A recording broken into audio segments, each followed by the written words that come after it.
Šodien parunāsim par ļoti aktuālu tēmu, tā ir naudas tēma. Nekad neļauj sev ieslīgt raizēs par naudas trūkumu vai par iespējamiem zaudējumiem. Šādas domas ne tikai nerisina situāciju, bet rada iekšējo spriedzi, kas vēl vairāk pasliktina finansiālo situāciju.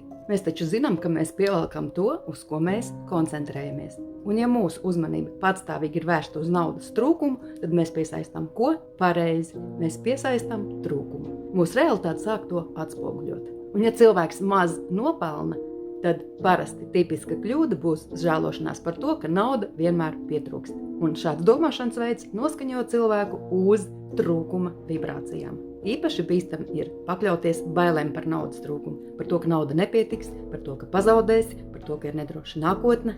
Bailes ir viena no visspēcīgākajām emocijām, kas spēj pārvietot cilvēku uz tādas dzīves līnijas, kur materiālais stāvoklis patiešām pasliktināsies. Tāpēc ir svarīgi fokusēties uz iespējām, nevis uz ierobežojumiem.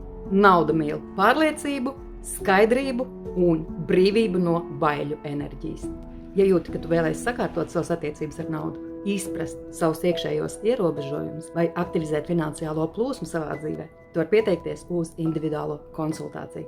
Kopā mēs atradīsim skaidrību, iedvesmu un praktiskos soļus, kas tevi ved uz pārpilnību. Saite ir augšā profila galvenā.